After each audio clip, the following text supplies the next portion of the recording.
Hey,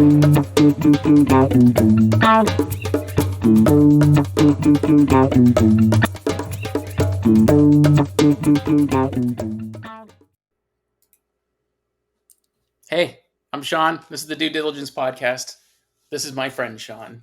Sean, Hey, tell I'm Sean. This is the Due Diligence podcast. tell us a little bit about yourself, Sean, because I don't like to prepare things or put words in other people's mouths. So, And I like to live life on the fly. Good morning, Sean. Thank you for inviting me on your podcast. My name is Sean Poole. I'm a 44-year-old dude. I live on Vancouver Island. I currently reside in what I call home in the Comox Valley. If those around the world are not familiar with that, it's kind of halfway up Vancouver Island. They call it the North Island, but really it's the Mid Island. I don't want you to kid yourself. But after a bit north of here, there's not a lot. So I think they're just capping it there. I am currently a restaurateur. I own a restaurant with my wife and a couple of other partners. I have a son. I'm happily married. I love to play music. I love to cook. I try and be adventurous, although the amount of things I put before me to commit myself to sometimes take away the time I could use to do other things. But here we are. And that is all I have to say. My good friend Sean, who I've known for almost, I would say, 12 pushing, I don't know, probably about 7 or 8 years now, in the 7-year range. Okay. But I've known of you for at least a decade or more through our mutual friend, Dalbert. Yeah. And that's it. I'll try not to start rocking my chair. Pardon me. We'll just get the nervous ticks out right now. No, you look relaxed, dude. Back over to you, sir. Yeah. You were talking about radio, like your voice. You're just so soothing when you talk. I was actually being lulled into like this, like I was being seduced into your story, and then I was like, oh man, I want to ask you about Comox. I want to ask you. Well, there's a lot of things. Let's start with Comox actually, because you're fairly new there, right? But weren't you born there or near there? I'm not really like a transplant. I'm more like I'm not sure what it's called technically when you return. Anyhow, I was born on the mainland in Vancouver in like 1978, and moved to Campbell River, which is just the town just a bit north of us, in like 1989. When we first got there, we didn't have a home yet, and so we went to a movie theater, which was just a two-house theater, and we watched Twins with Arnold Schwarzenegger and Danny DeVito. One of my favorite things to do is to look at all the movie posters in the newspaper, and I sometimes think about those things that I will just never do again. Kind of lived in Campbell River, for like the next 10 or 11 years. I bounced around. I spent a season up on Mount Washington. Graduated high school. I didn't immediately go to post-secondary. Actually, I never went to post-secondary school. I just did some schooling later on in life. I found myself at a grizzly bear lodge. It was an ecotourism lodge. Kind of in between Vancouver Island and the mainland. You had to go there by boat or by airplane. And there was this cute little housekeeper, and she became my girlfriend. And now, like 18 years later, she's my wife, and we have a little boy. And I followed her immediately to Victoria because she was finishing up her schooling there. She's the studious one. I'm the energetic one. And not to say she's not energetic, but and anyways, we ended up spending about like 17 years there, with a couple of years stint back in the valley here so she could finish up some specific schooling. And we ended up having a son. We moved back to the valley because we realized one day that A, well, she was offered a kick-ass job that we could not refuse. B, Victoria, BC is where we lived, the capital city of British Columbia, is under a huge kind of population burst, as are most places. But it was just densification and gentrification. All that stuff was taking place. And because back in the 70s and the 60s, when a lot of your neighbors bought their house, for like $45,000, you got an acre of land. And then now one old dude is just like, F this, I'm not cutting this grass anymore. And he sells it to some aspiring construction company. And suddenly, in amongst your 1970s neighborhood, on this one plot of land is like a miniature neighborhood with like 22 cookie Mhm. cutter kind of duplexes. And I Mhm. think that's just happened. You're going to see that more and more every place. Mhm. And so we moved back here, bought a house from 1985. It's back when they had a bit more space. We have a nice big backyard for our dogs, and that's it. That's the valley. Pardon me, Sean, and all you out there. You can send me a signal, and I will dial it back in because you'll often say one thing here. See right there, Yeah. and then you just want to go here. Yeah. Well, but I'll go here, there, and then I'll rewind it a bit, and then I'll go, and maybe if we're lucky, I'll get to where we intended. But there's like 7 stops along the way, and we never ever get to Disneyland. Wally World, watch out. And the Holy problem is shit. I'm the exact same. Pardon my So language. so I'll the try to whole keep it time clean. I'm like, where? Oh, what would I like to respond to? There's so many things there. But let's end with Wally World because that that was like the last thing you said. And it's funny that you made a couple of movie references. You talked about twins. You just clearly mentioned Vacation. And it's funny, but like when I think back to my youth, and I'm 7 years older than you, so we didn't really even grow up in entirely the same range, but have a very similar taste in movies or movies that we remember. Um, Well, maybe we're not of the same generation, but we're of the same era. You know what I mean? We could yeah, appreciate the things from the 70s and the 80s before things kind of moved on. We are from the analog world, that's true. but you Yeah, are completely digital. A digital boy and an analog boy in a digital world. It's crazy. yeah. Well, and even how I got there, I was fighting it every step of the way. So the fact that I ended up there still, I mean, it doesn't surprise me because I love it and discovered it, but I discovered it by accident. So I wouldn't have been. I don't think I would have been a digital guy. So hmm, interesting. How's your morning going, Sean? It's good. Yeah, Did you have a good sleep? I did. Slept very well. I actually came and sat down and relaxed and prepared a bit, which I don't. That's a new habit I'm forming because otherwise I would have just sat down and completely winged it. Which clearly with my intro was winged enough anyway. So that was me showing great. Uh, what's the word I'm looking for? I'm practicing. Well, practice. You're being proactive. Yeah. You're beginning with the end in mind. Hmm. Oh Well, man, it's I said that. And as I'm getting a little bit older, I try to practice what I preach. I'm just like, give yourself a bit of time. You know what I mean? Then, so I found myself. I felt like I was going out for a big show or going out on the ice or something, and I'm like, I need to play a song. So I've been really into Funkytown. I used to play Funkytown live in a band years ago, and then all of a sudden I fell in love. I'm like, I can learn that stuff. Like the song's 2 minutes 34 seconds. I learned it in 2 minutes 34 seconds.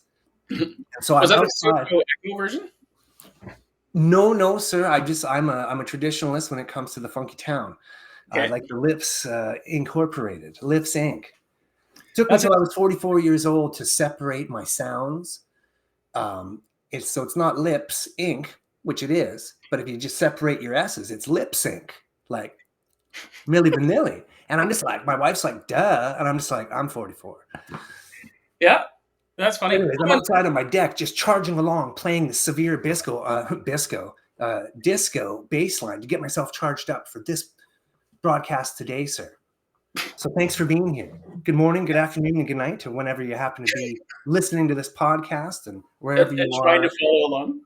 geographically. So yeah, Funkytown though. So Funkytown was probably the first song that my first band ever learned. I think it was like Moni Moni and then Funkytown, but it was the pseudo echo, and it would have been right in the '80s when it was kind of like this weird sound. And then we've started a business here in Brentwood called Funkytown, right? But Oh, yes, spelled with the Fünketown. twist, Funkytown. So even just the parallels there, that's pretty funny. Hmm. I just love me some disco bass lines. Maybe I don't want to listen to disco all the time. I Yeah. love all sorts of music, but there's something about a good solid boom, because it never really stops rolling. So you better keep up because the river's just she gone. Well, and, So, and you're an aspiring drummer now, and drums and disco. Have you heard Dave Grohl talk about Nirvana and how all he did is combine punk and disco? Like all the fills that he was doing were all from his inspiration of disco, which is also, I think, why the last tour that they did, or album that they did right before Taylor Hawkins died, they were called the DGs. like the Dave Grohl's, and they just did like Bee Gees and disco covers. Like clearly that guy as a drummer, like, and I admire that. Like I can't think of many drummers that would admit to liking disco, whereas I actually loved it. The hi hat work, maybe growing up in Toronto and also being a fan of Neil Peart, it was kind of like there was a lot of hi hat in his stuff. When Oh he also man, had a good hi hat. I love you a little offbeat hat there. Yeah, Well, when I saw the name the DGs, I'm just like, that's brilliant. Because to answer your question, yes, I probably have read that or heard that in some interview. Because over 25 years or whatever, you take down hundreds of thousands of little snippets of quirky facts and things like that, and some you register and some you don't. But yeah, the bottom line is those dudes like to have fun, and nothing's going to stop them from doing a full DGs album and driving around. Actually, there was this one, I think it was like a big religious protest where every time the Foo Fighters came to town, they went out and they did a whatever their angle was. I don't actually remember the details, but I think this time around he's like, they're there again. He's like, get the flatbed rental company on the phone, and they just rented a flatbed and drove by playing Bee Gees music. yeah.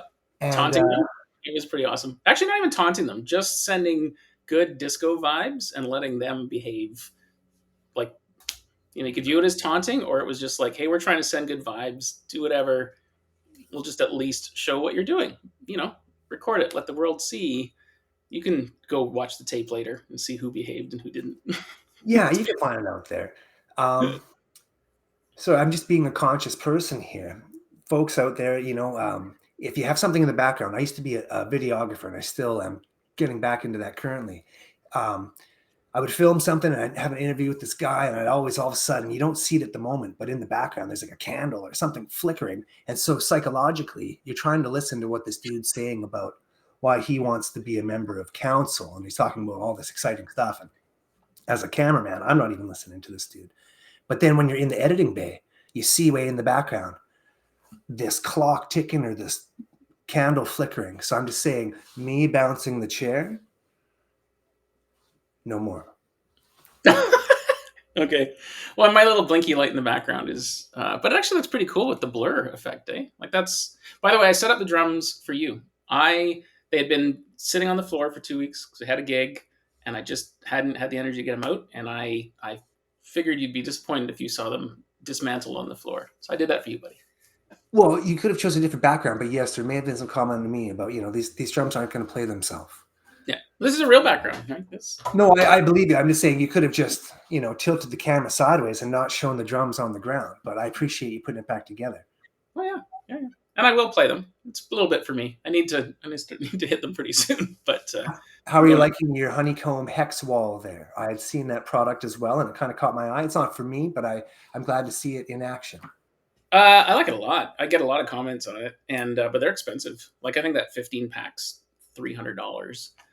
So Wendy got it on a Black Friday sale for me like a year ago. So I'd like to add to it, but not until they start clearing it out. But it's pretty cool. You can tell to listen to what's going on or configure it from your phone. But you can do a whole room and wall with it. I'd love to do that one day, where it's just the wall is art or colors. So I would love to have a floor like that, but it's probably not going to happen. You have to have it really sealed. Yeah, you wouldn't want to step on those. They're pretty robust and very thin. You could do it for a day or two, but it would eventually. I meant put it under some sort of epoxy or plexi, but then you could never service it. Yeah, I'm just a big fan of big, like traditional. It's stretch for them to make a floor version of it, and you can touch them and they change. So it would be like making the world's most flexible Dance Dance Revolution mat, where it actually danced to your beat. Oh, so I met this other guy through Dahlberg. Was it through Dahlberg? No, it was through Steve. Dave Zielinski, and he made an app. You're gonna love this because it kind of ties into this. He made an app called Bed Beats. It is basically you put your cell phone on your bed, and it plays music based on what's going on and adjusts based on the tempo of what's going on. And even the logo was brilliant. It's basically like, I don't know how they basically, it was like a bed the way they did it. And so it was basically music that adjusted while you had sex. And I thought if you combine that with the lights, and that's a pretty good, it's a pretty fun night. So Well, brilliant idea.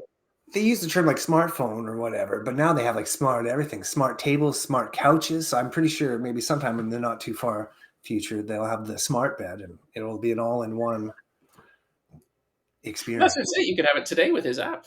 He should do that again. I'm gonna have to give him a poke. Now, does it have like a playlist that's going to like switch into Marvin Gaye, or is it just generating some beats and some tones? I remember him telling me about it at the time, and of course, this is about 5 years ago, so even the technology would have been a little different.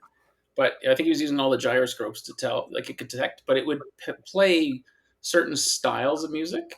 So it wasn't like you would hear an Aerosmith tune and it would adjust the tempo. It's more like it was like tribal music. But these days with AI, you probably quite easily could speak to an API and just say, make it sound like Aerosmith, come up with some lyrics. Her name is Heather, and Yeah. the whole experience, right? We met at the park Yeah, um, in the dark. yeah. It worked out well.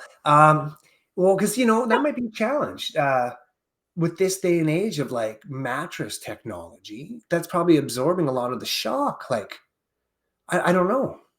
I would have like a pressure mat as like like you put the rubber sheet on to prevent you from peeing off. I would just put the whole bed beat pressure mat on the bed. Well, this conversation is kind of going where I thought it would, which is generally we take an Nowhere. idea and expand, but it's an idea that we expand on. So we can help. We can help make the new version of this product, right? I see where you're going with making a whole bed, but beds are heavy, and do you need? You just need the room to respond. I didn't necessarily mean an entire bed, so I meant just like a sheet. It's a pressure sheet. It's like a fitted Mm, sheet that you'd put underneath your regular bed sheet. right, and it would be And able to detect pressure maybe as it. it's stain repellent. It's water repellent. Thinking ahead. Can you make a sheet respond? Because this also solves the softball batting problem that I believe exists.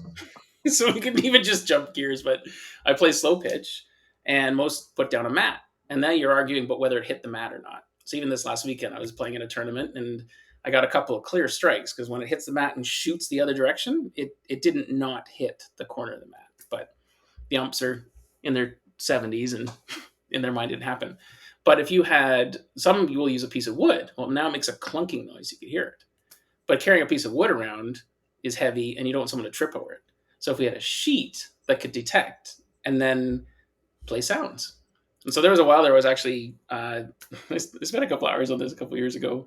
I was like, what if I just bought up a whole bunch of old Dance Dance Revolution mats? So that's a sheet that can detect movement and then just rewire it and then set it up so that when the ball hits the plate, it makes sounds. But of course, that evolved into then having it launch small firecrackers. And then by the time I got done, I was like, You have a yeah, theme song. yeah. So these, Well, but it's a problem I feel that needs to be solved. It, yeah, dude. If you can do some sort of transmitting technology, because like on like Major League Baseball on the television, they have like the batter's box. When the ball just zings like just on the outside.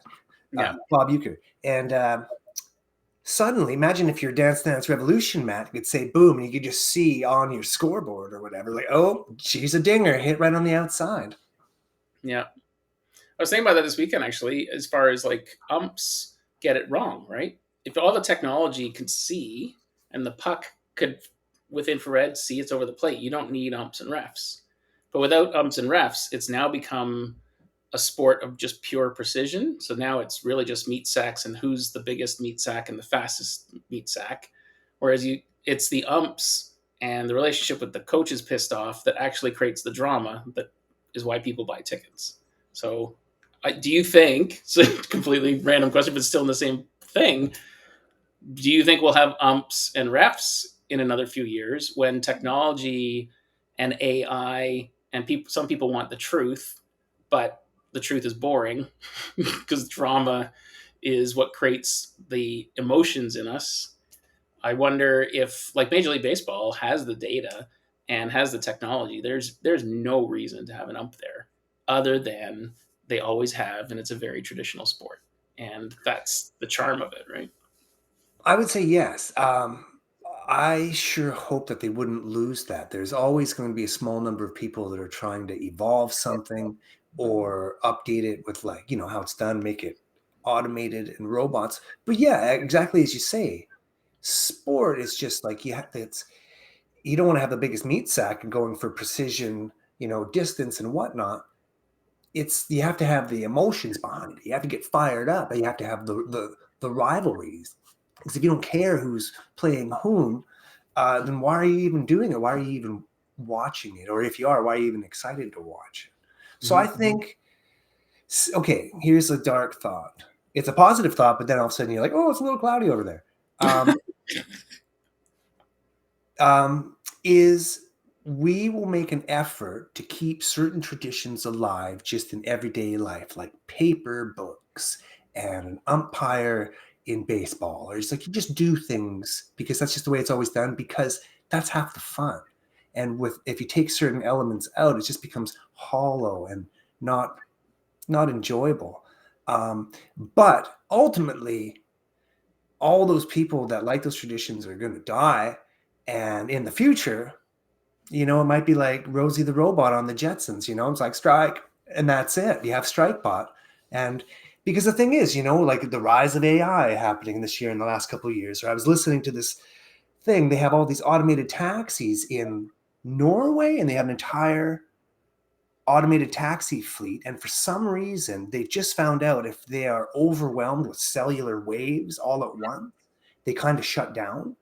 Mhm. And so suddenly all the taxis, without being told to, gathered in one spot on the road, and then they all went to sleep for 15 minutes and they couldn't get through. And it was completely all on their own. So that just made me think about Rosie the Robot umping my game, and just how much is just going to be done by a robot. Everybody jokes about it, but it's Yep. real, and the future is now. So in 10, 20, 30, 40 years, when my son is all grown up, like I can't even think of what it's going to be like then. Sean, you I look like think a man who is a fan of the movie Total Recall, the Arnold Schwarzenegger no, not really. But 1990. no, I remember it, but no. That's okay. I still like you very much. At one point, they were riding around and they just had like this video pad. They're like, "Where is he?" And then they just look on the thing, and the guy was talking. I'm like, "Holy cow! Look at this science fiction movie. They're just talking to each other over a screen, walking around." I'm like, "What a crazy idea!" And now before long, where I was in Cancun, Mexico in February, and I heard my phone go ding dong, and suddenly my phone randomly picked up my doorbell. And so I Mm. was having a conversation over breakfast in Cancun to somebody standing at my door. Mm. And you know what I mean? That's way cooler than Total Recall. Yeah, and all that's happening right now. The good and the bad, right? So what you were talking about with traffic jams, like I saw a video on LinkedIn or something yesterday, and this guy was took like 40 or 50 cell phones and put them in a wheelbarrow and just walked through the streets to confuse Google Maps because it thought that there was 40 or 50 vehicles. They're all clumped together, and he was just using it to show just how easy it is to confuse the system. Just one person, and all of a sudden, Google Maps was redirecting other cars to different intersections because this slow-moving group of 50 cars was stuck. Yeah, Um, big and then red with all blob. the solar flares and stuff that are expected to come up and take out telecommunications for a few days, and like I heard something the other day where it's like when we think about how much effort and money and coordination it takes to make serve breakfast in Manhattan for a day, and if there was no GPS for a couple of days, trucks aren't going to get there with their food because everyone doesn't know how to remember how to read a map anymore, or there's just so many things like it can collapse really really fast, and even if it's just for a few days, it's just so upsetting to people that it becomes apocalyptic quickly in their minds. And then that's, you got to control that messaging. And where does the messaging come from? It comes from propaganda, whether it's church or state or corporate media. It's just all such bullshit. So like they can't coordinate their communication efforts, even with a little thing like we're just going to see lots more of that, I think. So What it's doing to people that have come from. It's not like there's a difference between people that are like digital natives that have grown up in a world with where this technology exists, and so they don't know it any other way. But you and I, as I'm saying, we come from like the analog world, and like my mother, lived on a farm with no electricity and like a well, and they were poor and they had to wear pants made out of like the sugar sacks. You know what I mean? Like you just got, but you dye it and you can sometimes still see the logo. And there she is on her phone going, man, this isn't loading fast enough. I'm like, holy cow, Elva, relax. Like from a woman who fetched water from a pail or Mm-hmm. with a pail, you're sure pretty upset at the Weather Network application.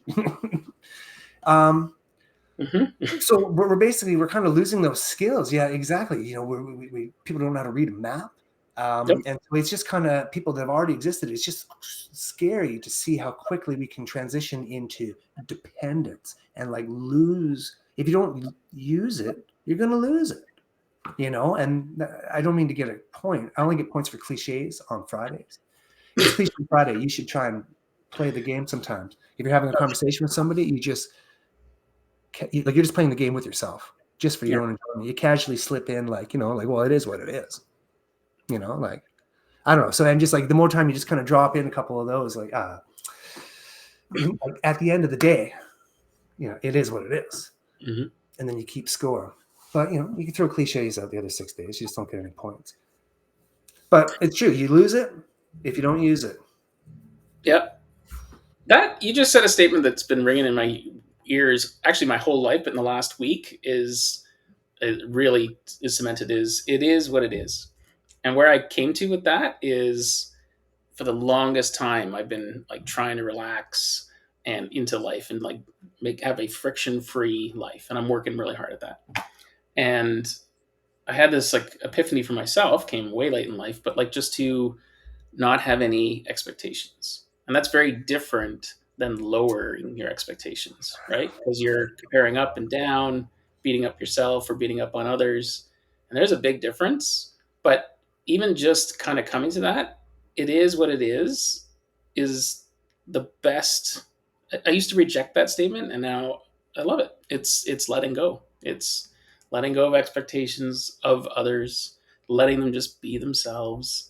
And yeah, but I used to really not like that phrase. I'd hear that and be like, it can't be that way. It shouldn't be that way. I'll try something different because I'm always trying something different and I love change. But there are certain things that, as a advocate for change, it is what it is. It is what it is. And when you accept that, it's not like you're just like giving up. Mm-hmm. I always have grand notions, or I think things are just going to be a certain way, or when I realize that they have the potential to be a certain way, but then we kind of maybe fall a bit short, or because that was a whole other thing, learning that maybe other people don't see the same things the way I do, so they're not going to put the same effort into it as I might. Mm-hmm. A good friend of mine named Vinny, he's a successful chef and in a large establishment in the Strath where you and I first met. I think And he told me a long time ago, and it's like a lesson I learned. But I'm slowly getting it. And he said, he's like, you need to learn to manage your expectations, not lower your expectations or anything. mm-hmm. You need to learn to manage your expectations. And at first I was like, F off, Vinny, that's not for me. Like, why if the ceiling is here, why do we not fly right here? But then other times I'm like, yeah, we're off the ground. Keep moving, Yeah. So I don't know. It's a whole process of life. Well, it's a scale, I guess, right? There's lowering expectations, there's managing them, which is still kind of lowering them or raising them, I guess. And then I guess just for me, I've kind of reached a point recently where for me, I had to let go. So it was just letting go of expectations. And that's of myself and others, right? So, Well, I think I have a hard time being realistic. And so when I think I can manage to accomplish certain things or get certain things out of something, which is like when full, like realizing we have a 4-year-old son who's very smart and energetic. We have 2 little puppies who are golden retrievers named Archie and Dudley. And they're like, they're sweet little dogs, except it's literally been a Tasmanian devil ball. And then you see like a teeth in the mouth come out every once in a while and they just gravitate around the yard. And there's holes and just destruction in its wake. Trying to own a restaurant, just being a dad, just like, I don't know. My wife works like crazy. I'm finding every minute, so I'm just saying, so maybe it was like, hey, how come you're not a double bass drum master by now? I got some double kick pedals for my drums last year for my birthday, 7 months ago. played them 7 times for a Mhm. total of 7 minutes, you know. But I Almost don't know. exactly the same. I bought some about 7 months ago and did the same thing. My intention is to get better at it, but it's really just the end of a fill, not in the groove. You don't groove with double pedals, really. Well, well, it all depends what you consider groovy, brother. You know. Well, a lot of double pedal stuff is so fast that it wouldn't be grooving. It's a sport. So, yeah. Well, I don't see, but that all depends, like the actual, like like semantics, or just like one person might have or a definition of what groovy is, and somebody might interpret groovy a bit different. They're both in the same ballpark. Like, they're like, that's groovy, but do you know what I'm saying? I'm not arguing. I'm Mhm. just agreeing to disagree. Yeah, that's cool. Well, being in the pocket is when the bass player and the drummer lock, right? And grooves on a record, it goes up and down. So there should be nuance. I mean, I think that's what we all miss from records too, is that sort of like imperfection. So to me, double kick pedals in a lot of contexts either is a big flurry at the end or it's metal and I don't hear a groove, I hear a sport. But again, that's just me. Well, see, I guess it all comes down to the verbs. Like, just because I understand if this is grooving, like, it's rolling, like you're in the pocket, the bass and drums, you just, it's grooving, it's flowing. As I said, Mhm. if you're going down the river, you better hop on or you're going to miss the boat. Yeah. But at the same time, though, can something be groovy without having to be just like a verb? Is grooving a direct, comes from groovy? Because, like, hey, man, I'm like, hey, that was pretty groovy. I don't know. Just me. We can Yeah. dissect it all day long. Groovy sounds and feels good. The That's ear of probably the beholder, all through the ear of the beholder, my son. yeah. Interesting. So, Sean, you mentioned this a million times, and I agreed with you every single time. You're on a path in life, and I'm on a path in life. We both just happen to be Sean. We're both born in the same part of the world, roughly in the same era. We determined it was the same era earlier in the conversation. And for some reason, yeah, just your paths and my paths, just things we know, things we love, and just things we've shared. For some reason, we realize we keep on crossing paths quite frequently, which is why just somehow randomly, well, not randomly, we met like X amount of years ago when Super Sauce was Mhm. doing your bi-weekly gig at the establishment I was running. Mhm. And, but just, we've just kept on over the years, and it's pretty wild. Like, talking about getting double kick pedals about 6-7 months ago, one day, podcast world, I'm not talking to Sean, podcast world, one day we had just moved back to the valley, and it was snowing and it was colder than a witch's tit out there. And he's like, hey, dude, what are you doing? I'm like, I'm going to buy a vibraslap. Yeah. And he's just like, I was just looking at vibraslaps. And then you had this crazy maniacal thought. You're like, what if 2 people named Sean on Vancouver Island randomly order vibraslaps at the same time? Will Mhm. we panic the algorithm into, like, producing and shipping more vibraslaps to this portion of the continent? Yeah. And I'll tell you what, my dogs are outside sleeping, and I don't want them to wake up, so I'm not going to hit this bad boy till we're done. But I'm just Okay. letting you know, I I'm did. back. I grabbed mine too, eh? You're grabbing it by the balls, big guy. Well, so this is how I was carrying it last night, but because I went and picked it up from the office, and I realized I'm walking home holding something like this, and I'm just thinking, dude, the mohawk walking down. It's getting dusk. I don't want people. So it's just like I'm gonna at least make it look like it's It looks like you're boosting cars, man. something, right? You're Like, boosting car stereos. and a cop car did drive by 3 different times. Almost like I feel like someone said, "There's a guy with a mohawk carrying what appears to be something that's made of wood and steel, and or has a wooden handle." And I was like, I don't want to get shot in the dark. So I even changed how I remember that feeling yesterday of like, maybe I should have put this in a bag, even though it's completely harmless. Yeah, I would never think twice about something like that. But then every once in a while, you're walking around, you're like, oh, I'm slightly aware of how my presence might be perceived by others, because that's not something I really consider in my thought process. I just kind of blunder through life. And every once in a while, I'm like, oh, yeah, I can kind of see how maybe that impression was, like, Mm-hmm. I have no idea, but I'm aware.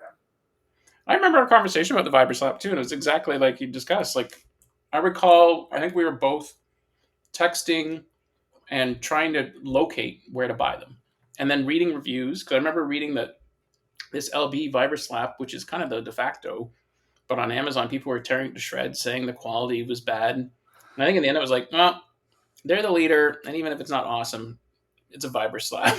Like there's You not know, much going maybe on there. these people just don't understand proper vibra maintenance. Like they just maybe they use it too much, Mm-hmm. and it's just like, yeah, you shook it to pieces. You're Yeah. vibra slapping all day long. Did I send you the band name that kind of happened from? So I actually sent a picture of the Vibraslap and the two baby bells because I was basically grabbed the Vibraslap. I was hungry, grabbed two baby bell cheese from the fridge, took a picture, sent it to the Bowie band that I'm doing with our friend Dave and Dwayne and Dewey. And I was like, here's a band name for you, Vibraslap and the Baby Bells.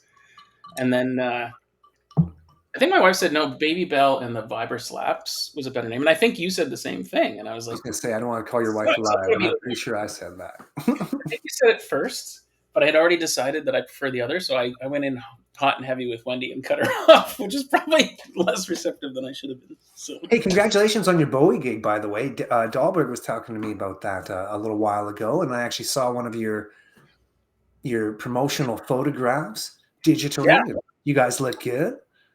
yeah, it's awesome. Well, it's the three of them, right? There's so this David Bowie power triad. I'm a contractor. I'm a visiting part that's trying to make a contribution.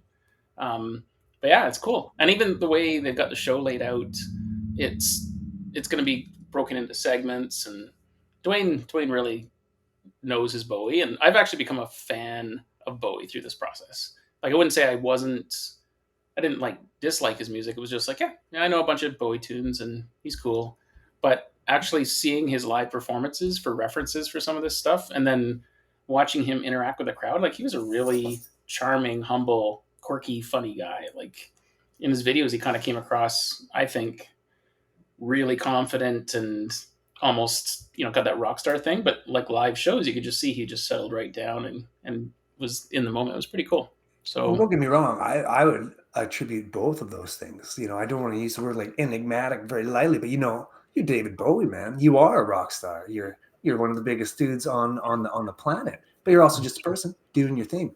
Yeah, yeah. don't dislike the Bowie. I like him more and more as I get older. It's like a mature taste for me. Mhm. Don't dislike it, but it's not exactly. I'm not just gonna, hop out of bed and fire up some David Bowie to get my day going. But also just through pop culture, he's always been like kind of a pop image for me with a Ziggy Stardust, and so it's been part of my life like that. But then Mhm. once you have to learn a couple songs, suddenly Dave, like Dahlberg, I used to play in a band with Dahlberg once or twice a year, and he would just we would get tunes assigned to us, and it's fame, Yeah. what you do, and also I'm just like I'm like okay, oh yeah, like it is what it is. Just like I don't want to play pop music really. Like there's lots of things that say pop. I don't want to play like the Jonas Brothers. But once you're forced to like learn something, to appease all taste, even if it just be a current 2023 top 40 kind of thing, you have a bit more appreciation for the music. Because like once you start grooving, you're like, oh, it's all just music. Some of it's just not for me. And that's okay. But if you have fun playing music, you have fun playing music and you don't worry about it. You get the Yeah. Cape Cod Ocean once in a while. Speaking of fame, I think that's my favorite number we're working on. And I actually get a little 8-bar break in it.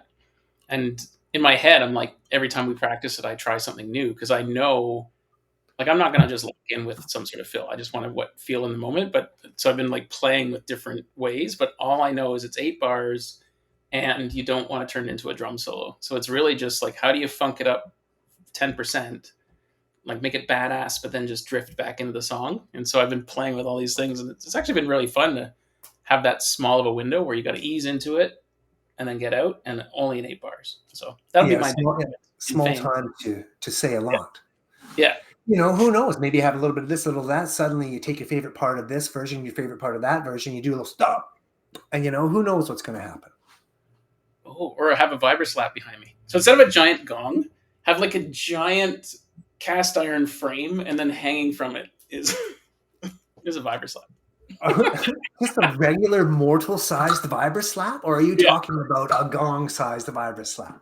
No, I'm But a gong hanging apparatus, but with a normal size vibraslap. They're kind of like Stonehenge when they ordered the giant Stonehenge thing, but he it's had not giant. 12 inches instead of 12 feet or whatever.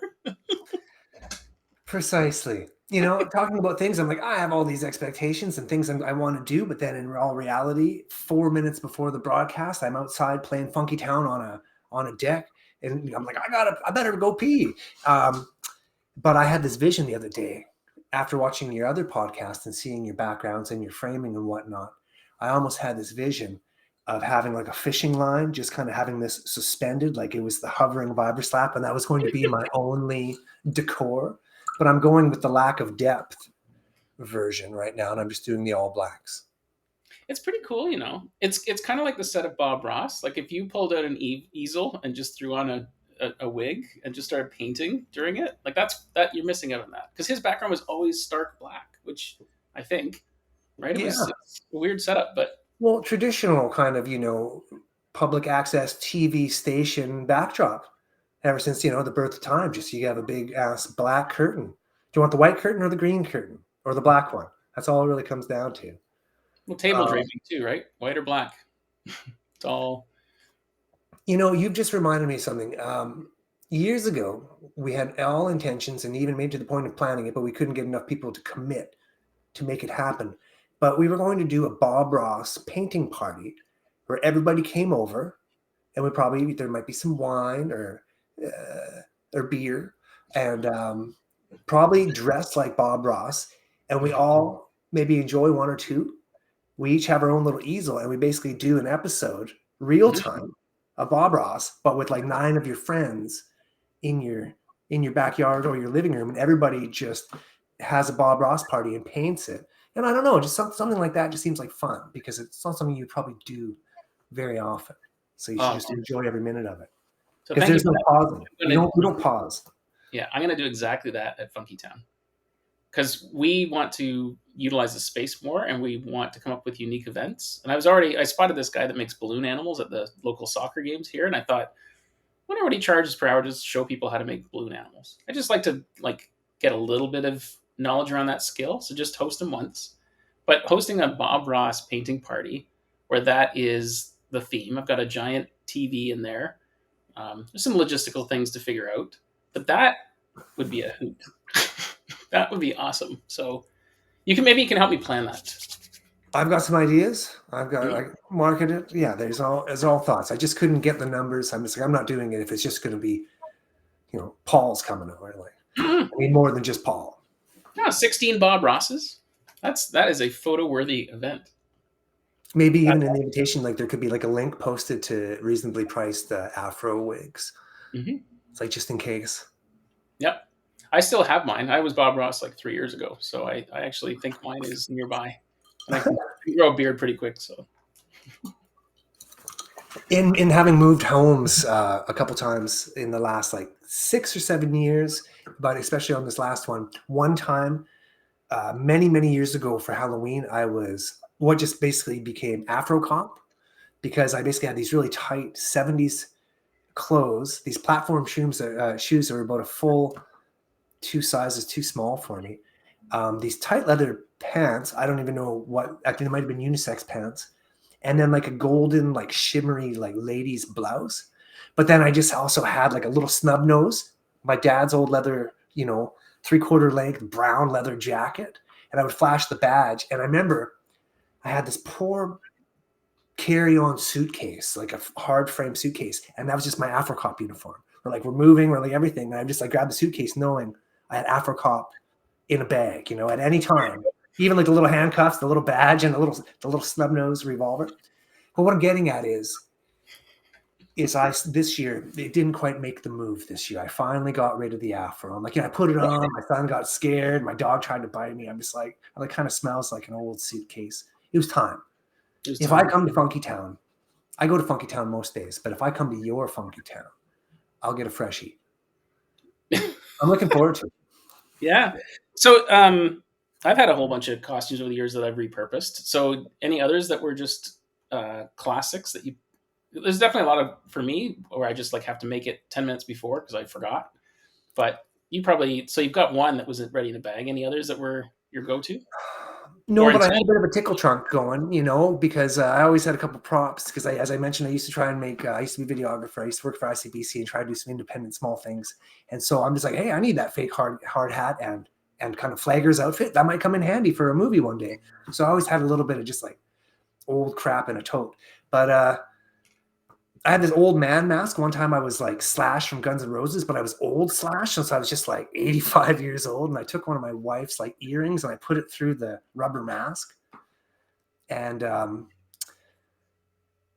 that guy his name is Joel Joelshriner. Um, my wife's like, "What's your name?" I'm like Joel, and I was thinking about like the Shriners, like like with the Fez hats and the go karts, and like how dirty the hotel sheets are after the Shriners convention rolls through town. And so I'm like, my name is Joel Shriner, but I kind of stuttered. My name's like Joel Shriner. Yeah, that's it. And my wife just heard your name's Joel Shriner. And so suddenly I'm like, I'm Joel Shriner. And I had this whole voice and persona. And so every once in a while, just like out of the bedroom in my undies, I totally slapped my microphone there. Sorry about that. Sorry, those of you with headphones on. So like once every 2 years, old Joel Joelshriner would pop out of the bedroom in his underwear or something and try and physically assault some poor woman watching some television. Voice every time. And anyways, Joel Joelshriner is still with us. His elastic is not quite what it used to be, but neither is mine. That's the thing, man. Like gravity, it's gonna get us all, buddy. Yeah. You can run, but you cannot hide. Yeah. Sean, what the hell are we doing right now? Sorry, I say that wrote again? down, I had a list of things to talk about, and all I wrote was Funktown and then New Year's Eve. Oh, why New Year's Eve? I had this weird idea I thought our conversation was going to organically go in the direction of just my time at the Strathcona Hotel or just like being running crazy venues where you and I cross paths. And when Yeah. I was walking my dogs this morning, trying to get back here in time to do this and also to wake up, I woke up really early because I go to sleep really late and I never get enough rest. So sorry of you watching it like that have HD monitors. I am not built for 4K. I remember like back when HD was a brand new thing before they even started introducing Ks. And Yeah. I was like, thought it was so cool. I'm like, I bought an HD TV. And every once in a while you see it's like some newscaster and it's just like all pores. I'm just like, I'm like, whoa, this dude's not ready for HD. You know what I'm saying? And now I am that guy. Hey, Sean, have you ever like had something out in your backyard as a child or something? And then you wake up one morning and it's under snow. You're like, oh, well, shit, I guess I'm not getting that back until spring. Do you know what I'm Yes. saying? Or like when the snow defrosts. Mm-hmm. I've taken to saying I'm like your leather jacket that you like left in the yard, and then it got snowed on and it stayed there all winter, and then you just found this old like leather jacket just kind of in your yard in the spring thaw in a hot sun where even though it's hot and sunny, it's still kind of damp. Anyways, for some reason that is like how I would describe how I look. So But you're very specifically damp those, and leathery, but those you kept it together when everybody else forgot about you. Is that what you're saying? I'll be there, buddy. Just be patient. Oh my goodness. Yeah, I thought this would go this way. I knew we'd be bouncing all over the place, but that's half the fun. I gotta tell you, I mean, like we're not even telling stories. We're just quipping. See, I Mm-hmm. don't know if you can verb and like actionize everything, but I'll try. Um, yeah, I thought we would like revel people in gentle stories, and you just kind of get lost, as you say. Like I had a voice for radio at one point. Now I just have a face for radio. Mm-hmm. And but now we're not even doing that. We're just kind of bouncing around. So to those out there listening, thanks for sticking with us. We'll try and dial it in. And I also have a question for you. Like, what the heck are you doing listening to this? I hope you're keeping up, my friends. One time I was live on the radio and I heard the broadcast after on a recording, and my voice sounded kind of high pitched because I guess I was talking fast or whatnot. And so the next time I had to do like a live spot on the radio, And I found out it was for like 20 minutes, and it was to talk about like football. And I'm not even a sports guy at all, but I ran the largest sports bar in Victoria, which is where I met you, Mr. Walbridge. No, not met, but that's where we got to know each other. Yeah. And so I made a conscious effort. I'm like, Sean, drop it down one octave. Don't Mickey Mouse it in there. And so because I made a conscious effort to drop down one octave, suddenly it was like this, and I just sounded like this dirty old man. My wife's like, what the hell kind of voice are you making? And one time I made like a joke, and I'm just like, I just sound like some weird sleazy old dude. I'm like, that didn't. So I'm just kind of trying to let it fly Yeah. right in the middle. Yeah. Well, you got that husky, gravelly tone, and your authentic voice is perfect. Once you drop it down a bit, yeah, I can hear the creepy man finally. I Maybe heard go that for once radio. twice though. Some dentist once said that. She's like, you should be a stand-up comic. I'm like, oh my god. I was thinking about that, but I was thinking I wouldn't be a comic that told jokes. I'd probably just take you on fun adventures. Yeah, well, there's You a know? style of humor. Oh, crowd work, it's called.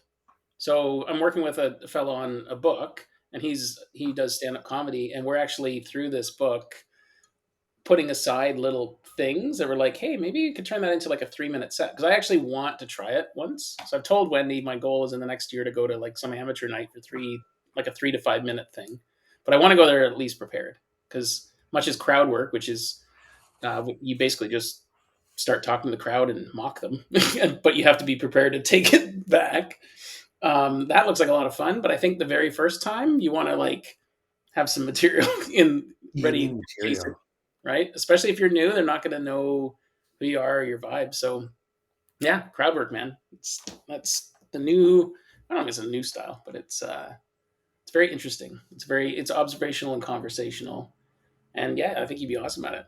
You can take any topic and spin it. So I Oh think my goodness, whether you like it or not. I think that's one of the things that made there was this event. It still goes. It kept on going up to recently, and just now it's going to evolve into another version.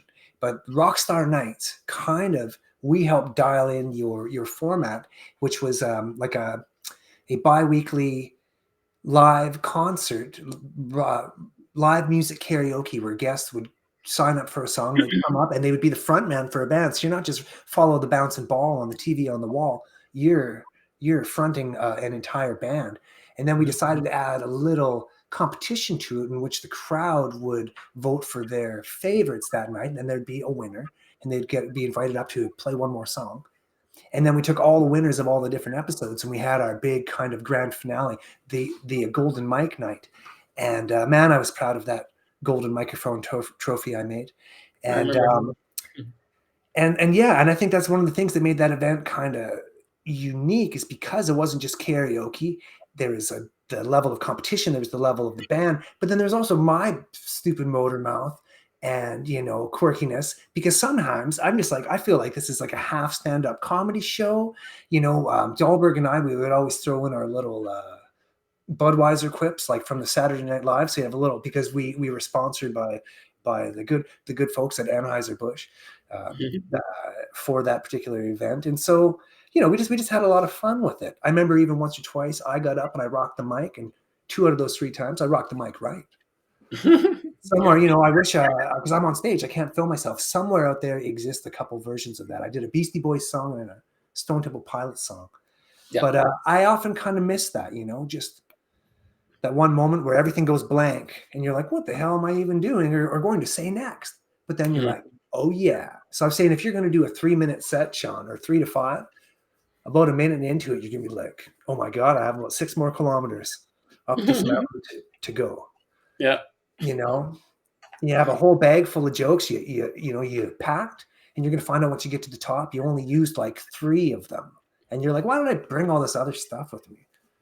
Well, I think yeah, but you bring it so you're at least a little prepared because in I that know. first moment you're going to be feeling all the feelings and noticing all the eyes. So that is that first time, and that's my intent is to find out if I enjoyed it or if I'm like, no, I'm just glad I did it once, and I could probably go either way. So but that's my plan. I'll let you know if it happens. Actually, no, I won't. I'll let you know after it happened. So Well, buddy, everybody has their own approach to life, but here's one thing I learned about something is like not unlike if you're trying like a new food or a new type of beer or that has a different flavor or something. You don't want to do it just once. You want to try it twice because the first time is just like, whoa, what's going on? And but the second time you're like, okay, my stuff has calmed down. That's what's going on. Nope, I don't like it.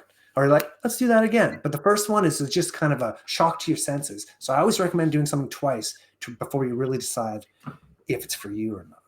Well, and I definitely learned through experience. So I suppose if doing it once and not refining from that, and seeing if it works, yeah, that's fair. Or I it got could just be like a bunk crowd that night and you didn't get any love back. So you thought what you were putting out to them wasn't of quality, but perhaps just their enjoyment wasn't being reciprocated back to you. So you then got in your own head, which is that moment where they could see your wheels turning as you're standing there looking at these people. Here's yeah. my trick is I've emceed like weddings or been up on stage or blah, blah, blah, blah, blah, is I don't want to work the crowd and like, heckle them or riff on them. But I always like to have one guy like with the shirt, hey, you. So if you ever have to say like, what do you think? And then I'll come back and I'll talk to that guy 3 times throughout the night, just because it's good to have a bit of, it Mhm. bridges the gap. It builds like a relationship with the crowd or I don't know. It's just things I've learned that work for me. I've Pick seen up, some really great comedians pick someone in the crowd and then weave them into the night. Like they return back to that guy's story, right? I've seen that done very, very well.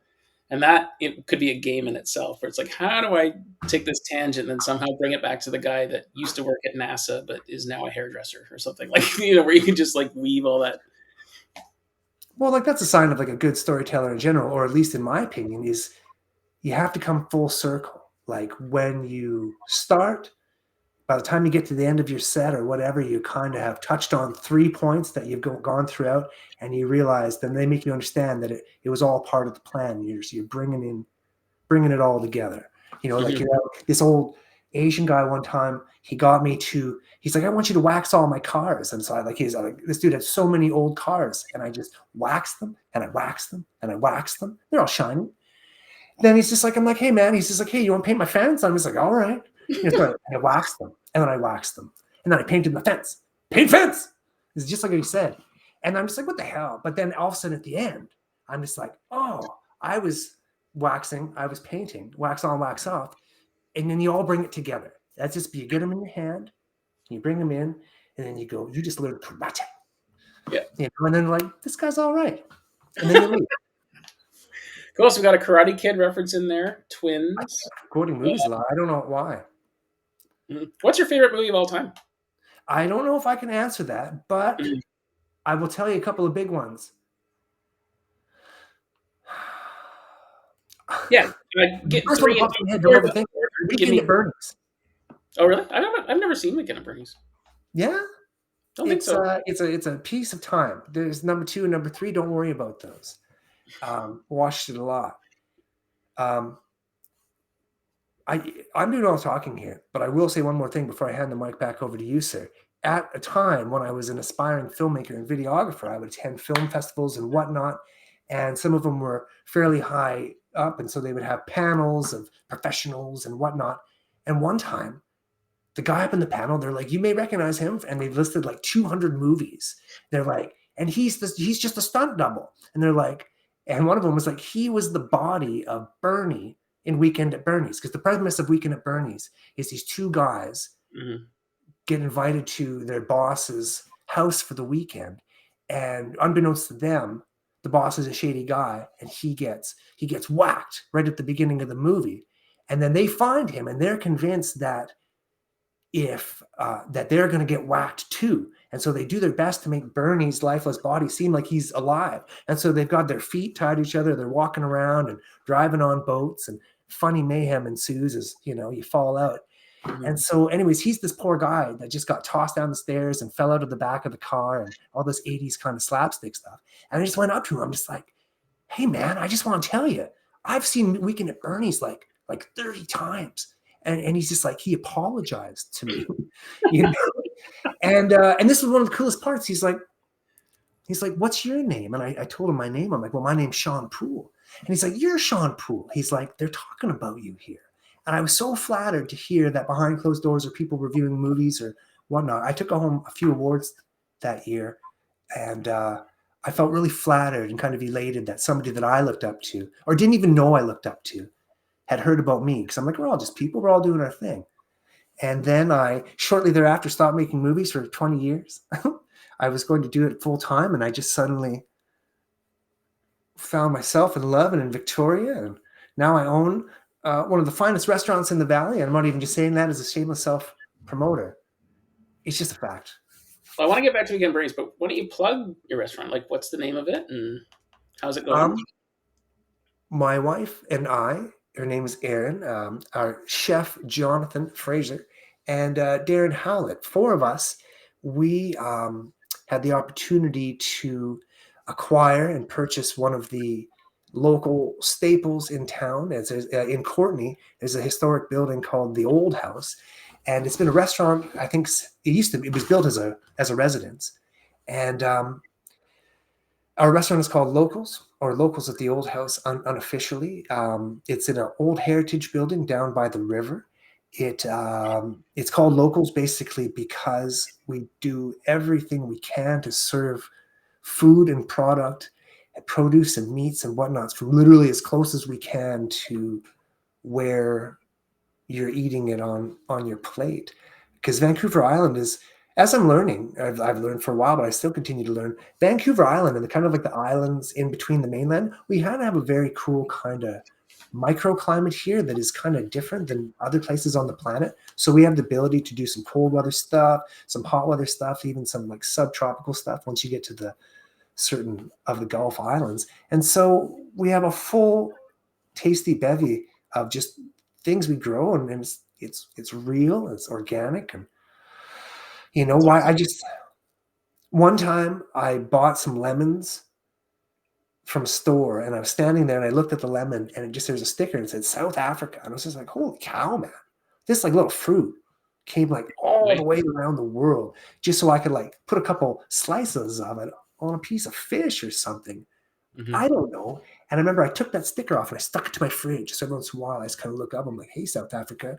I'm like, maybe we don't have to like have a freighter full of fuel like truck around the world, but that's how the world works and things like that. But anyways, uh, For now, I think yeah, no. that's so yeah. Like you shouldn't need to get lemons from all the way over there.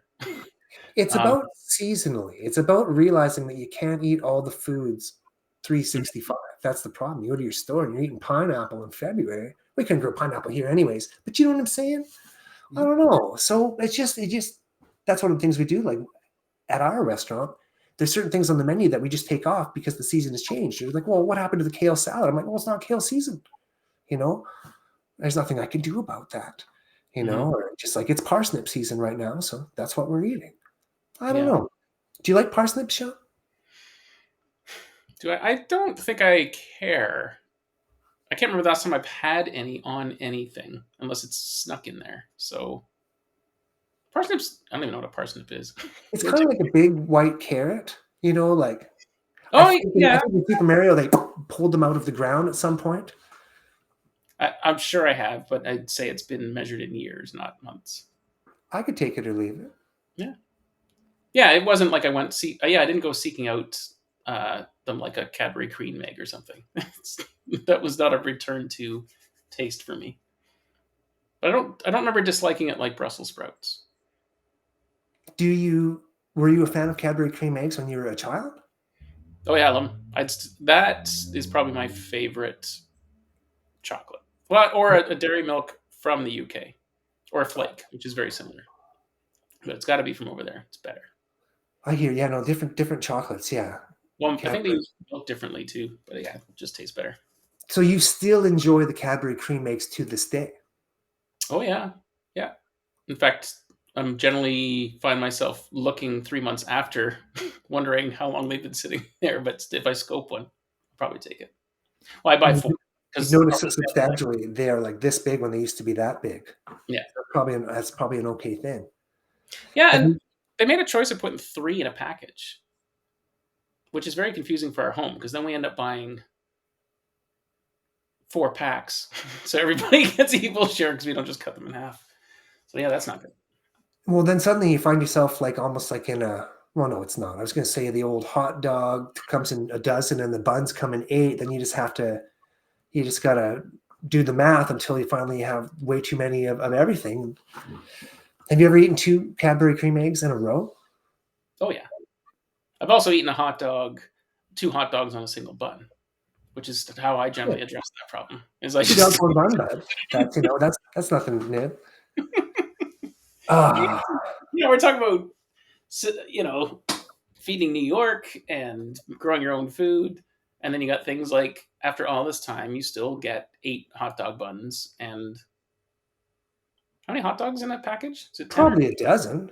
yeah? Maybe sometimes they give you 10 if they're like the I mean, artisan wieners. really put hot dogs in anything else except maybe craft dinner or something. So that like the two know about the other.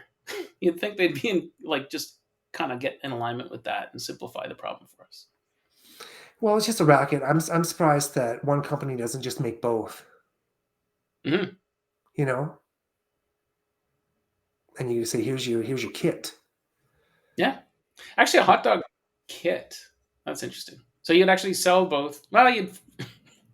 So Well, because funny. like almost there might be appeal, like if you're just like, I just have to rip over to a barbecue or something like that. Boom, you get your dozen buns, your dozen wieners, 3 reasonably sized of the 3 most popular condiments, maybe 1 extra condiment that is like a flavor that is a signature to that company, Hmm. you know, crazy sauce or something. Yeah, It's probably just mayonnaise and pickles, man. But I don't worry about it. yeah. You can buy McDonald's sauce now, eh? It's a weird world we live in. McDonald's sauce, Big Mac sauce. Mac Which sauce. Oh, yeah. I just thought that was like Thousand Island and something else in it, but I don't know. Well, it's probably the base. It's probably the base.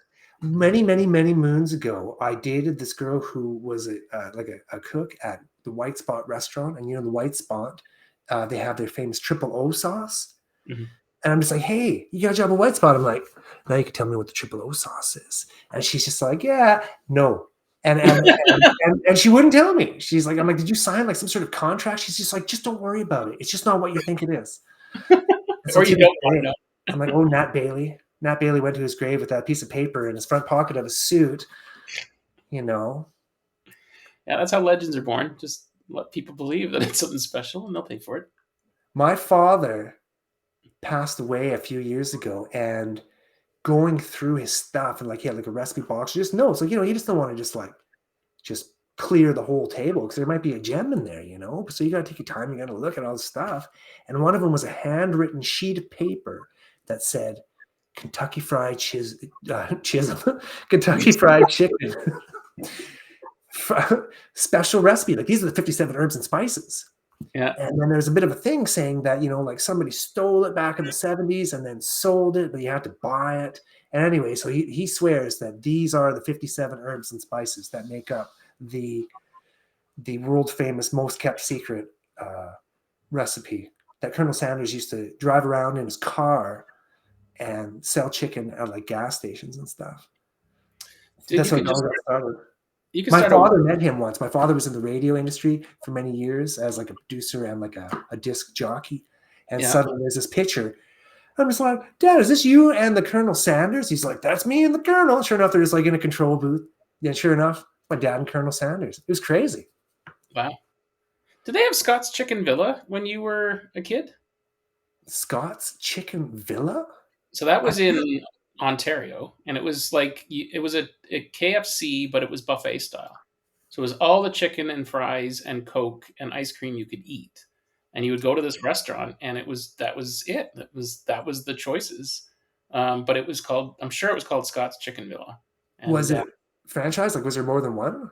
oh yeah, I think there was at least a few, and I don't know if it just was an Ontario thing, but I'll have to check later. But I'm positive it was a KFC sort of spin-off, or maybe someone was doing something naughty and pretending it was. But I remember that's where we went for birthdays for a few years. Like when you're Oh, 8 yeah. or 9, that's a good birthday party. Free Coke or like endless Coke, endless fried chicken, endless fries, and endless ice cream. Like Okay, I was gonna say they must have had yeah, the soft serve. yeah, it was just a soft serve. Like it wasn't anything else. But Yeah, yeah. I was Hmm. a big fan of like the Bonanzas, maybe even like the Mr. Mike's or whatever when I was a kid. Like you go to Bonanza for like a birthday party. Yeah, That's I'm what just I gonna was. get back to what you said. I don't think they had Scott's Chicken Villas, at least where I came from. It might have been an exclusive Ontario thing. Mhm. But it sounds like fun. I wish I could go there right now. Well, not right now. When we're done talking. Well, after the Bob Ross painting evening, you Do then they have some. deliver? I don't know. Is there KFC still in Victoria? I feel like the There's got to be last one. was I closed think down. it's on Douglas Street, kind of in Midtown, across from the Uptown. Oh, they call it Uptown Center. It's just really the Midtown. By like Hotel Z. Oh yeah, yeah. There's a paint store near there too, right? A Starbucks. Oh, probably. Yeah. Oh, so not Uptown Mall. You mean Mayfair Mall? But yeah, Mayfair Hotel Mall. Zeds by. Whatever, dude. Nothing matters. Yeah. Hmm. I don't know. I was never a big fried chicken guy, and I remember because like my parents would never order anything like that. So there's certain things you have only ingested through your like going over to your friend's house. Like you know what I mean? You're like my parents would never buy, or my mom would never buy white bread. And if I would go to Mm. my friend's house, he's like, "Hey, you want a piece of white bread that's toasted with cheese whiz?" I'm like, "Holy crap, do I ever?" I was like, 7 years old, and you're just eating all this fun stuff that you don't have at your house. And Hmm. I remember one time we went to the Splashdown Water Park in Sawasan by the ferries there. Yep. And it was like, it's like 1987. I had this hat on that was like, what are they called? They're like Legionnaire hats, you know what I mean? So I had like the flaps in the back, and it was like a round cap, and it was like the checkered vans with the, Yeah. it was so cool. And we're at like the water slides, and all of a sudden, um, like my friend's mom was just like, "It's lunchtime," and like the two giant buckets of traditional red and white striped, back when it was Kentucky Fried Chicken, not KFC. And Yeah. I'm just like, oh my God, this is the coolest day ever. You know what I mean? Everybody's just like wet bathing suits and cheap sunglasses, eating freezies and Kentucky Fried Chicken. Just, that was living, buddy. They redid that water park, I think, or something. It looks like it's been kind of been bought and repurposed a bit. I might have I to have a go. feeling that it was shut down for a little while, and then they did open it Yeah, I back think up COVID to did like well. Yeah, I might have some to sort take. of water I road.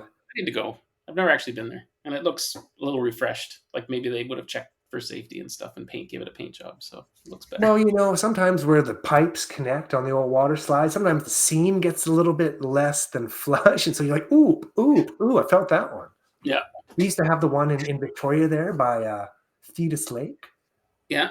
And that's got a little worse for wear. I'm like, I think you guys stopped doing like maintenance here in like 1979 or something. Hmm. It's still fun to have that. They had them in Ontario Place, but they were. I'm sure they were concrete, and that didn't feel great either. Like you slide down a couple hundred yards of concrete. It's not. It doesn't feel good on the skin. I don't care how polished it is. Yeah. Yeah, yeah. They have some enormous, crazy like water parks that aren't even just for kids, like all around the world. Like the problem is like I want to go to one or two of these places before my time is up. But at the same time, I'm like, well, I don't really want to spend like 18 grand flying to like Malaysia just so I can spend one day in the world's coolest water park. So I'm trying to find some of these a little bit closer to home, maybe even on my continent to start off. So But you start. Um, Cruise ships are getting out of hand. Wendy and I and the kids have gone to the Caribbean a few times, and the biggest cruise ship that's coming this summer, I think, has 6 water slides on it. So like a lot of them like had one. This ship, I think it was 6 water slides. It has an infinity pool that hangs out over the side. It's got an ice rink. an I ice think rink. Oh yeah, and I've been like a lot of ships had them. Like Royal Caribbean had lots of ice rinks, which is and I've seen shows. It's so funny with like this one guy because it's hard to skate to do ice skating and do flips, but when the ship is rocking and tilting and watching the guy land, that was like some mastery watching that. And then a tiny little like he's only got like 50 feet of runway. He doesn't have like a full sheet of ice, and then he's chucking the woman up in the air and just like that guy's putting his life on the line, or his ankles at least. Oh So man, just adjusting to be on the boat. But who knows? He could be doing part of the circuit. He could have been on the cruise ship 100 times, and so he's got it in the bag. I've only cruise ever been ship, on one cruise, but just yeah, all the entertainment. Because, like, you know, they hire some pretty big acts, like the people that aren't ready to be like the entire headliners of what you're going to see at like a stadium somewhere. But these are all the, you know, like, what was it? Where's that show? America's Got Talent.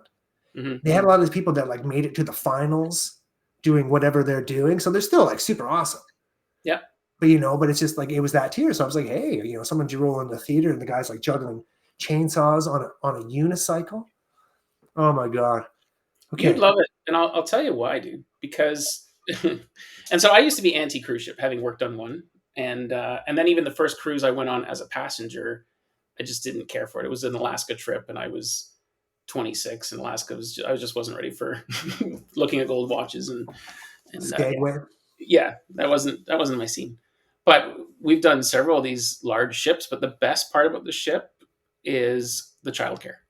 So you can take your child, get there's an itinerary waiting for you in your room every day, and it's just like every half hour there's something for the kid to do plus you, and or you can drop them off. But the childcare on these ships. So we were on a Disney cruise 12 or 14 years ago, and the tech they had on the ship then was unbelievable. So when I checked the kids in, they put these sort of GPS like armbands on their wrists, and then they could find the kid in the. And so they had like 5 big rooms. And when we went to pick up Evan, not only could I not go and just say, "Hey, Evan, let's go," they would actually make me show my ID. Even after 7 days, I had to prove that I was his father.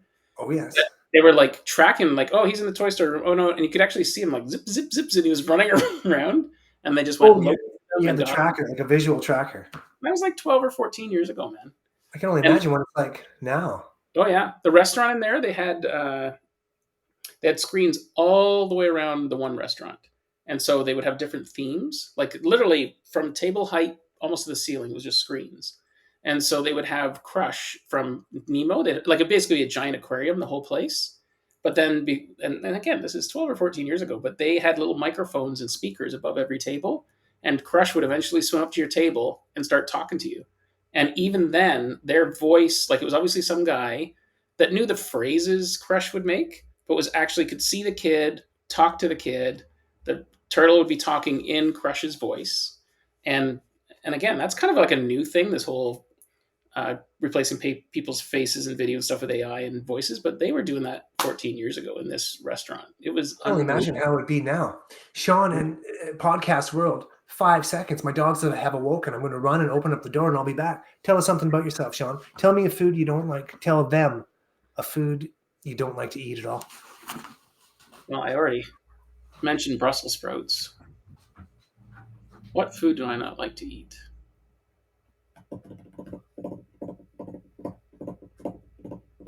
This is the dead air component of this episode.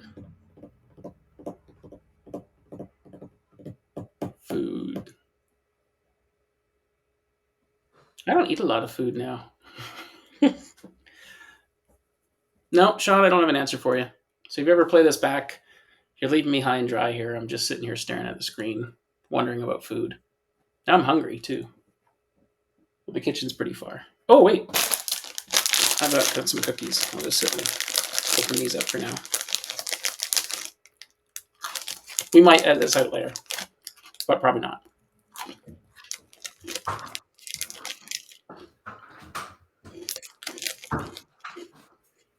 I think he's almost back. Hi, sorry about that, everybody. My dogs whimpered, and I just found out they had you're eating something, but I'm going to say it anyways. Regurgitated a little bit of something they had consumed earlier on, so I could not let it play where it lied, sir. And here we are. What did you say about your food? I actually pretty much blanked. I already covered Brussels sprouts, and my food taste buds are changing rapidly lately. That it's not. There's nothing I really dislike. There's nothing I really crave other than sugary things right now. And it's just usually because my mind's so active and it's just like needs fuel. And I'm definitely seem to be favoring sugar over anything else. I used to really like salty stuff, and I'm not into that at all hardly anymore. Yeah, Yeah, yeah, if yeah. you want to Excellent. name some foods, I can tell you if I would eat them or not. But other than that, no, there's nothing that really. I'm not a big fish guy. I don't dislike it, but I probably would never just choose it. But when I do eat it, I'm like, oh, why don't I just do that a bit more often? Mm-hmm. I love Oh, sashimi, so I can go really, raw fish I can do. yeah, But I enjoy some sushi. yeah, I enjoy the mollusks and the shellfish and all those various little fruits of the sea. yeah, I can't do that. Calamari though I could do. Mostly You I'd don't be have a no problem eating squid. Like, do you yeah, I like know, prawns right? or shrimp or stuff? No, but I had lots of salmon trauma as a kid, and I think this any fish that has a smell or like a stronger smell, it'd take me a long time to recover from. So my mother used to make me sandwiches for school, and she'd Ooh. make me salmon sandwiches. So I was like 7, and she liked the spine and stuff. So it's pretty horrific when you bite into a sandwich and you're biting fish spine. So I would trade those for anything, a banana, an apple. Like my lunches sucked because I basically had to give mine away. What kind of weird kid would choose to trade for the spine fish sandwich? Kids that it didn't sneak attack them. I think if I had been great, like led into it, not by surprise attack of just like being at school and biting into a sandwich that Probably that kid that wore like jogging pants and the gum boots. You know, there's always that one kid in your elementary school class. yeah. He was like, "It's not even raining, dude." Yeah, we had Nolan at our school. Nolan, I can even remember his last name, but I won't say it. But Nolan used to pick his nose and eat it. That was, and he, because he got attention for it, he just doubled down on that shit. Oh, he became his thing. Yeah, yeah. It didn't serve him all the time because I think he got bullied a lot, obviously. But he actually also seemed to fully be aware and just amplified it. So, Going back real quick, and then we'll get the show on the road here. You made me think of something I hadn't thought about in a long time. One time in 1988, my parents took me to Brisbane, Australia, and we went to Expo 88. Like, remember Expo 86 came to Vancouver? My dad was like, "This is awesome. We're going to the next one." And so we suddenly find ourselves at Expo 88 in Australia, and they had Kit, like Knight Rider's car, there. And this was like 1988, so it was still like a very relevant thing. I was like, "Holy cow, there's Kit." And he's like, "Hey, you with the ears, nice to see you." And I'm talking with the car, and it's funny. Two different people at the time referred to me out of the crowd. They're like, "You with the ears." So that made me think. I'm like, "You can see me, man." And all of a sudden, my dad's like, "Look at that guy up on the roof over there." And sure enough, there's a guy on a roof of a building with a walkie-talkie and binoculars, and he just talks to whatever kid comes up to the car. mhm. And he's like, "Does Kid have an Australian accent on the show?" I'm like, "No." I'm like, "Did you notice he had one here?" I'm like, "Oh, I guess you're right." And so I think of this dude, like this Nemo dude or whoever you got to crush up in the ceiling. It's just like some guy's just like, "Hey, nice shirt, turkey legs." Yeah, low tech and the things people used to get excited about. My dad for a while there, I want to say it was in the mid '80s. He used to sell T-shirts and stuff at lots of conferences. But he had a buddy that also then started a psychic printing business where you would basically take in a couple pieces of information and then it would spit out like their psychic reading for the day. And I'm sure at that point it wasn't. There's nothing psychic about it. It was just random stuff with their names on it. But it was on dot matrix printers, and I seem to recall it was like 8 minutes to wait for this thing to print out after they bought it because it was like 7 pages and it took like a minute per page. And now, like, no one would ever pay for or wait for something like that now. And or I'm sure at the time it was $10, and that was in the '80s. So the value of that thing. Did it happen every day, or just like you Well, could it's get like a psychic reading? Basically, you got a psychic reading for $10. yeah, but it was a digital psychic reading because he would have tables at shows like trade shows, like a hunting show, a car show.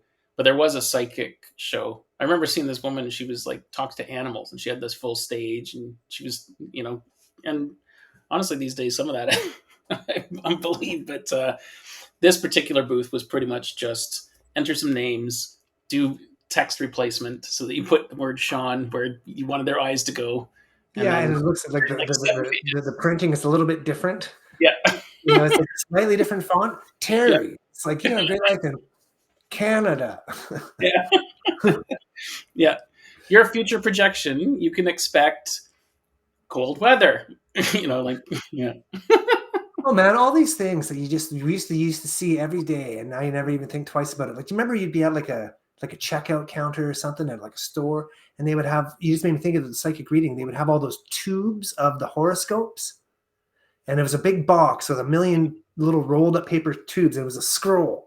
Yeah. Anyways, those were around for decades and decades. So I'm just like, sometimes I see a product. I'm like, well, why does that exist? I'm like, well, because people are buying it. Mm-hmm. Like through Home Depot, and I was looking at all these light fixtures that are just these most god awful, like quasi mirrored chandelier dangly things. And I'm just like, why do those exist? I'm like, because people are buying them. Mm-hmm. I just think there's a lot of people that are different than me. But just I remember it's just one of those things, like seeing horoscope scrolls on the checkout counter. You don't see it. There's a bunch of stores. Wendy and I went furniture shop the other day, and I won't name the place, but I'm sure as soon as I start describing their furniture, you'll know who I mean. But it's just really, really, let's just say bold. I'd use the word gaudy. There's lots of zebra prints and all sorts of stuff. And you could buy like a half size zebra, and it'd be $7,000, and it's made of porcelain. And who's buying it? Well, people in Oak Bay, I guess, because I'm not seeing that stuff anywhere else. So yeah, some home furnishings, there's all sorts of different tastes. We had to upgrade when we bought this house. It's a bit larger than our last house. We acquired a couple new couches or little tables and things like that. And so having spent time seeing what's on the market, just like, here's the giant, hammered copper zebra head footstool. I'm like, well, I guess I didn't need that $1,800. yeah. I have a hammered copper zebra head footstool that I don't want you to put your feet on because it costs $1,800. Mm-hmm. I'm trying to get zebras, and we're closing down an hour and a half here. Dude, I said I didn't want to be 60 minutes or longer, and here we are, and we haven't even got to the finish line. No. So how would you wrap up this conversation? Oh, I don't know. I'd just probably maybe talk about a goal we're going to have for the day. Before you go to sleep tonight, what's something you hope to get accomplished? Well, mine's easy. I've got a softball game tonight that's a playoff game. So if we don't win, we don't play Thursday. And there's not much ball left. So I'm motivated to show up and be ready to go. Yeah. And I got a few other things that I'd like to get done. Attending a course today. Plan to learn some things. And then apply them. How about you? Mine is a bit more rudimentary. I've had the scare put into me of the fleeting days of summer and all I wish to get accomplished while the weather is still favorable. And so I am going to finish completing digging two post holes in which to sink some post, to which attach one more portion of a fence on an outdoor patio structure we have. And I'm flirting with concreting them into the ground if my attaching them to the shed beside it is not adequate. Mm-hmm. I have some concrete. I have some time. I'm willing to make it happen. So those post holes, you've done a ton of stuff in your property. I've seen the pictures. So do you own a post hole digger, or you do it all manually, or do you rent one? Well, to be honest, I don't have like the giant auger post hole, just like, churning the world up. I have the good old fashioned traditional, like with the open and closing. And I bought them, and then winter happened. And then I'm just like, man, I need to dig some holes. And I got so excited to bust it out, took it off the shelf, and I'm doing it. And I don't know if I'm doing it right, because I'm finding when I get up, I'm not really holding on to as much as I would have liked. Mm-hmm. I've used those once in my life before, and I seem to have more success then. But I'm not going to give up. I've just used a different tool. Yeah. How old? We're talking about post holes, but I'd rent the machine. But well, it's just one hole. Like, I mean, if I was making a fence, big guy, and I've got to do like 30 posts, nobody's got time for that. But if I just need to sink one hole 20 inches in the ground, take me longer to go to the store than it would to just do it myself, Mm-hmm. So I can tell my son, he complains about brushing his teeth. And I said, if you just, put as much time into brushing your teeth as you did resisting it, we'd already be done, man. Mm-hmm. Let's go. We're burning daylight here, people. That is the perfect spot to end. Thanks, buddy. I thank you, Sean. I thank you for being my friend and being who you are and continuing to fight the good fight. I thank you for your invitation on your podcast, and I wish it much success. I will review it at a later time, maybe. But if I'm ever invited back, I will do my best to have a bit more focus and structure. But at the same time, though, there's no guarantees in life, because I realized a long time ago I can't be anybody else but myself. But that doesn't mean it's fun to listen to. Mm-hmm. You know, I just train of thought. Just got to hop on. Same, buddy. One and with two of us doing it, who knows what people. Sean Square. That's right. Peace, love, be kind to each other. 10 fingers, 10 toes. We're out. Count me out. Oh, you ready? 1, Sean, 2, love go. you. See you, buddy. Oh, right. You can't make noise at your end? Can I not? Am I muted? No, you haven't hit it, though. But I thought you were worried about making noise to wake up the kid earlier. Oh, they're awake. Remember? They regurgitated yesterday. On the count of 3. 1, 2, 3. See you, buddy. Peace.